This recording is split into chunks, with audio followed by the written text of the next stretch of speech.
अनंतकोटी ब्रह्मांड नायक राजाधिराज सच्चिदानंद सद्गुरु श्री ब्रह्मचैतन्य महाराज की जय. श्रीराम समर्थ. 13 जुलै. देव आणि नाम भिन्न नाहीत.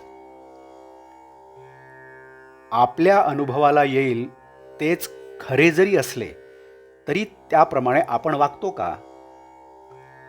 पुष्कळ गोष्टी वाईट आहेत असे आपल्या अनुभवाला येते, परंतु त्या करण्याचे आपण टाळतो का? हाच तर आपल्यातला दोष आहे. थोर पुरुषांचे मात्र तसे नसते. त्यांना जे अनुभवाला आले ते त्यांनी आचरणात आणून दाखवले आणि म्हणूनच ते संत पदवीला गेले. खरोखर संतांचे आपल्यावर केवढे उपकार आहेत. जगातले सुख हे खरे सुख नव्हे, दुःखानेच सुखाचा घेतलेला केवळ वेश आहे तो, असे जेव्हा त्यांच्या अनुभवास आले तेव्हा त्यांनी त्या सुखाकडे पाठ फिरवली आणि खऱ्या सुखाच्या शोधाला ते लागले.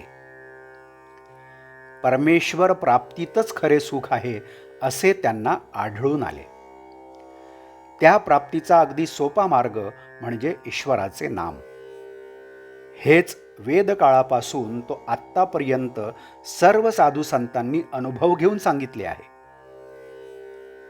सद्गुरूकडून मिळालेले ईश्वराचे नाम प्रेमाने, भक्तीने आणि एकाग्रतेने घेतले तर परमेश्वर आपल्याजवळ येऊन उभा राहतो, असा सर्व संतांनी आपला अनुभव कंठरवाने सांगितला आहे.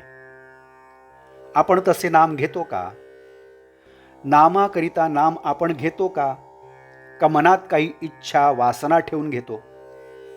कोणतीही वृत्ती मनात उठू न देता जर नामस्मरण केले तर देव काही लांब नाही. देव आणि नाम ही दोन्ही भिन्न नाहीतच. नाम म्हणजेच देव आणि देव म्हणजेच नाम. नाम एकदा मुखात आले म्हणजे देव हातात आलाच. मुले पतंग उडवतात. एखादा पतंग आकाशात इतका उंच जातो की तो दिसेनासा होतो. तरी तो पतंग उडवणारा म्हणतो, माझ्या हातात आहे पतंग, कारण पतंगाचा दोरा त्याच्या हातात असतो.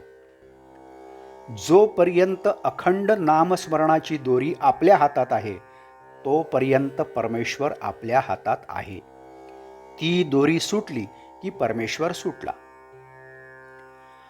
आपल्या नामस्मरणाला एका गोष्टीची अत्यंत जरुरी आहे.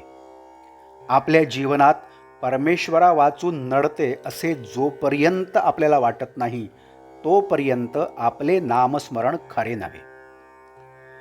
परमेश्वरच आपल्या जीवनाचा आधार, त्याशिवाय आपण जगूच शकत नाही अशी वृत्ती बाळगल्यावर होणारे नामस्मरण तेच खरे नामस्मरण. आपली स्थिती तर याच्या अगदी उलट. परमेश्वरा वाचून आपले कुठेच अडत नाही अशा वृत्तीने आपण नामस्मरण करतो. मग परमेश्वर तरी कसा येईल? परमेश्वराचे नाम हेच आपल्या जीवनाचे सर्वस्व समजून नाम घेतले तर जीवनाचे सार्थक झाल्या वाचून राहणार नाही.